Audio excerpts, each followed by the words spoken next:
Hello and welcome to Fusion Energy Insights. I'm here today with Alex Borovskis from Helixos, a strategy and technical consultancy focused on the fusion sector. In September, they released a thought leadership piece called the Plasma Power Framework. So I'd like to find out a little bit about what that is. Hello, Alex. Welcome. Hi Mel, thank you for having me. It's a pleasure to have you. So tell me, what is the Plasma Power Framework? So Plasma Power Framework is a framework that's made to help countries and industries prepare for fusion energy.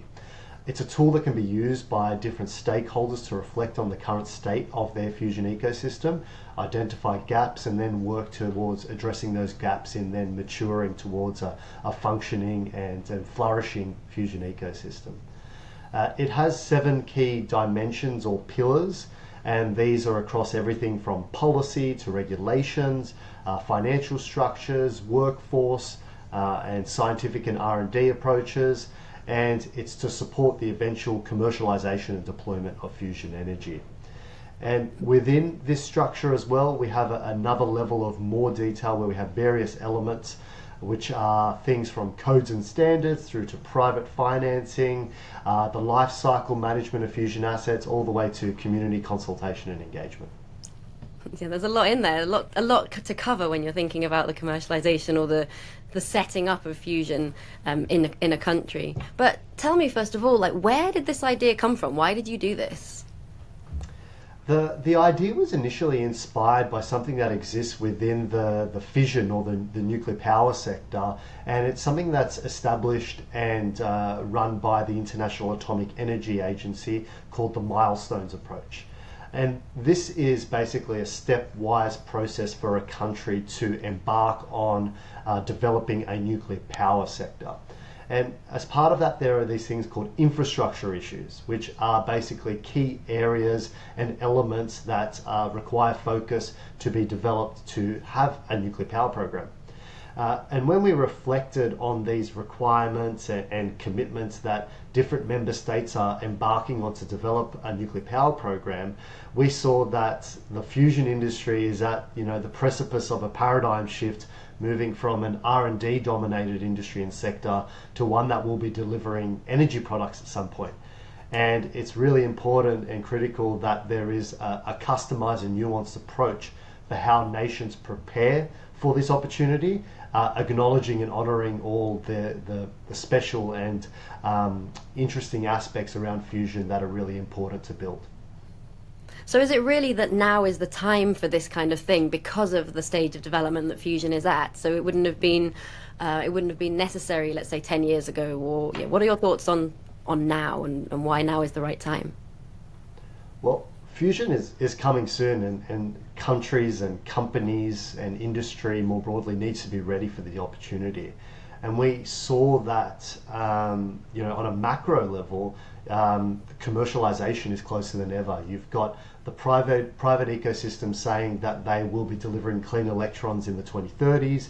You've got national strategies being developed in countries around the world, from the US, for Japan, Korea, for example, and you have public experiments being and hitting very relevant milestones accompanied with a lot of technical advancements. So with all of the confluence of all of these things coupled with a lot of capital mobilizing from public and private domains, we're able to see that countries need to be ready so they don't miss out on this, or they are ready to run and mobilize and have the industry reach its potential rather than coming from a standing start. So we saw that right now there are many fusion nations already working on different aspects related to this, so developing strategies, working on regulatory regimes, but we wanted to work at bringing this at a higher level to really see the whole picture of what's required to get from 0 to 1 in this.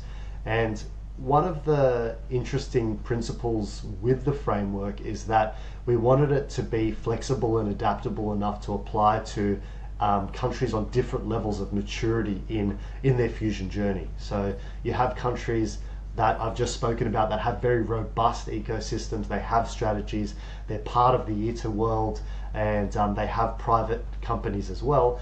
But then we have emerging economies which a true element of success of fusion will be that it's able to unlock that opportunity and provide energy access to that world. So we wanted to make sure that it could apply to all stakeholders in that world. And so because you've got the 7 pillars, and so you're looking at it in detail, it's kind of like like a big picture view of everything that people need to do. So digging down from that, how can that help governments or decision makers to start to prepare their countries for fusion? That's a really good question. So when I reflect on the one of that key principle I just mentioned about being adaptable and flexible, how we think about it is that there's different countries on that spectrum of maturity towards fusion. You have the fusion leaders, which are countries with those strategies, existing R&D capabilities, and an industrial base already.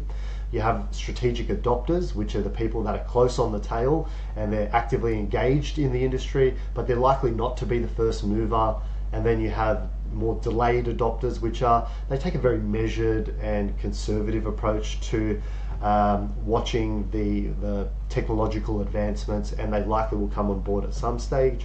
And then you have more of those long-term adopters, which are those emerging economies that I mentioned that may have some resource constraints and themselves may be acquiring fusion power plants in the future. So at this point, there are nations at different stages of development, and some governments in those fusion leader categories, they should be taking a step up and looking at all of these elements and thinking about how can I mature these? How can I think about the existing capabilities within my supply chain that may be in adjacent industries and mobilize them towards this opportunity? Then when you think about those other country archetypes that I spoke about, they also have a role to play in this framework as well. Some of the more delayed or conservative adopters in the future, they need to be watching what these pioneering countries are doing and thinking about what do the regulatory regimes look like?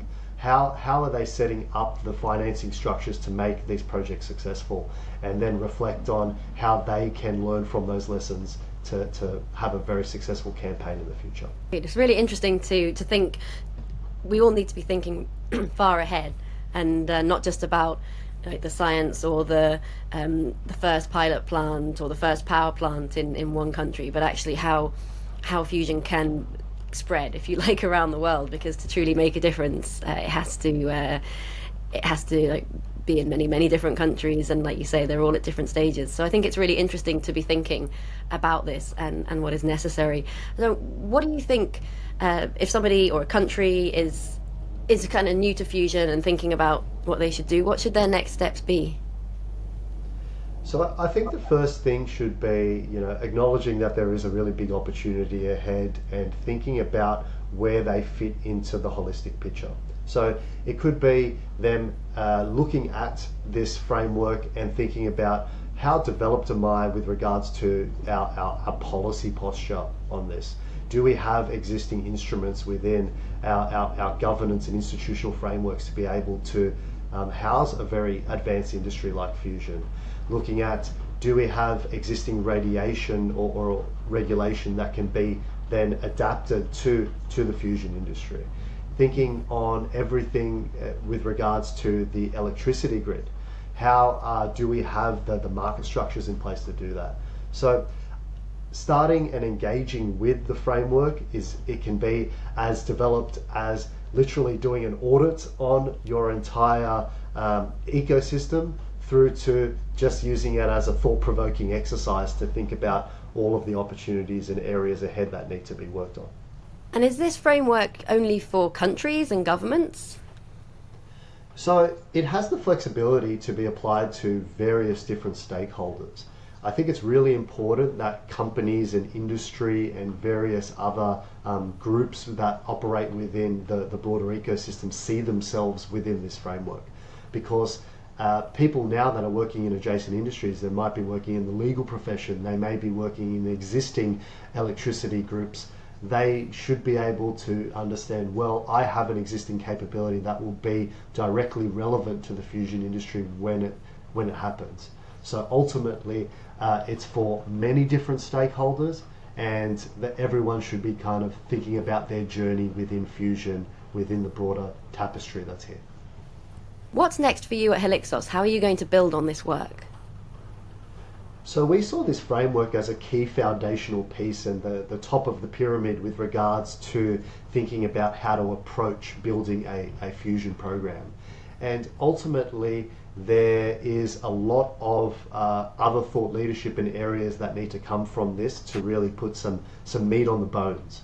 So with that, we're going to be developing a series of thought leadership and details on how to use this, and also align that to those different archetypes I mentioned, depending on where you are in the fusion journey. And ultimately, some of those more defined and detailed elements we're also going to explore in more detail and sharing our perspective. And with the key motivation of that is to really build the body of knowledge with regards to the undertaking that's ahead of us, to make sure that the world is prepared and we can make the biggest impact possible. Great. And if people want to talk to you about it, how do they get in touch to find out more? So you can reach out to me directly through LinkedIn or various other mechanisms like that. Also, you can reach out to us from the Helixos page. We'd be happy to have conversations and talk more about your journey involving this framework and some of its elements. Well, thank you so much for telling us a little bit about it today. Thank you for having me, Mel. Really appreciate it.